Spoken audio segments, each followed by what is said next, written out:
This video is brought to you by Auckland Photographer's Clothing. In the next lessons we talk about composition, and what that means is how I set up an image by moving myself or moving the camera. And it makes a huge difference if you move 1 centimeter to the left or 1 centimeter to the right, 1 centimeter up or 1 down in the image, because maybe the subject or the object that you are photographing is then in the left corner or in the right corner of the image. And a great helper that I always use for photography and as well for filmmaking is the so-called rule of thirds. And you can turn on a grid that shows you the rule of thirds, or actually the grid for the rule of thirds in your camera. And I'll show you now how this works. To activate the grids, you have to go on the menu, then you search for grid line, and then you have different options, and we choose the rule of thirds grid, because most of the cameras and also smartphones have that grid. And what it means, you have 2 horizontal lines and you have 2 vertical lines. And we will, for the first lesson, now mainly use those lines and not the crossing points. Later we will use as well the 4 crossing points where the lines meet. As you might hear in the background, the palms are shaking heavy because it is super windy today, and we tried to film at the exact location where we did some screen recording, where I can show perfectly the composition, but it was not possible because the wind was so strong. So we're standing at a different position now, and I will explain you what you will see now on the screen of my camera, what I photographed already and how you can use that grid. Again, this grid is available with most cameras and as well with almost every smartphone I know, so you can use it when you photograph with a smartphone or with a real camera, and as well for filming we use it as well. Let's start with the 2 vertical lines. So when I find something I want to photograph, I try not to position something in the center or just random somewhere in the image. I try to look for those helper lines. And it's important to see them as helping lines and not as you have to use those lines. When you not use those lines, it's a bad composition or something. This is bull, but you can use them as a great helper. And first I use now the vertical lines. So the 2 vertical lines, and when I have something that is very interesting I want to photograph, like this church here in the background, but from another position photographed, more from the distance, I can now position the church, the white church, on that mountain on the right side, or I can position it on the left side of those vertical lines. So you can choose what you like better.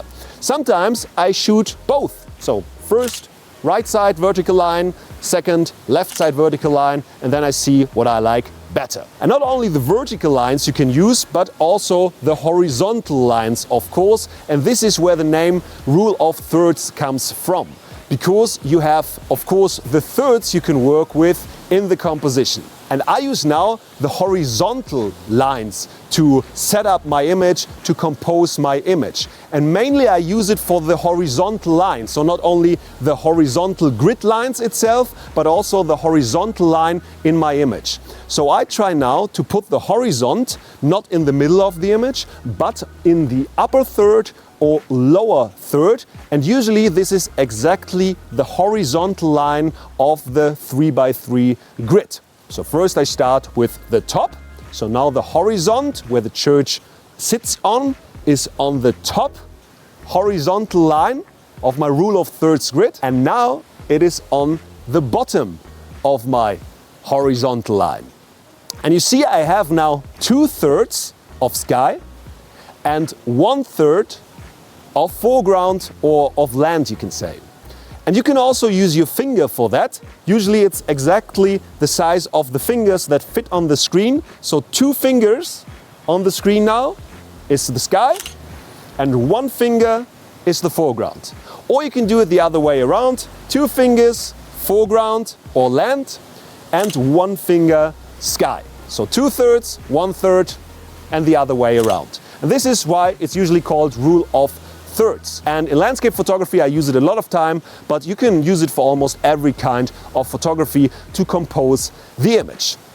Okay, that's it for this lesson. Let's go over to a more advanced technique. And your exercise for today, of course, is to try out this rule of thirds, to activate it in your camera and as well directly in your smartphone. Then you can use it for snapshots as well. And try to set the horizontal line, look for a straight horizon somewhere, and try to put 1/3 of sky, 2/3 of lens, and the other way around, 2/3 of sky and 1/3 of land. Wish you a lot of fun and see you in the next lesson. This video from my beginner's course Simply Learn Photography from 2023 is part of my photography legacy. Over a period of 5 years, I will publish my courses from learnfromben.com for free and with ads here on YouTube. So everyone can benefit from my knowledge regardless of budget. So subscribe now to the channel and spread the word. And do you want all 9 courses from the last 10 years immediately bundled together and without advertisement at a super affordable price? Then go now to learnfromben.com and get the XXL Bundle as an instant download or stream via the website at www.learnfromben.com. More than 22 hours of the finest learning content on photography, filming and image editing in all levels of skill. Link is in the description and in the comments below. And also check out the sales section with my signature tripods and D-filters and books. Everything is on sale up to 60% off, as long as stocks last. Thank you for your support. Videos from the courses are published every Friday at 5:30 p.m. German time. My name is Jaworskyj and I wish you all some really good photos.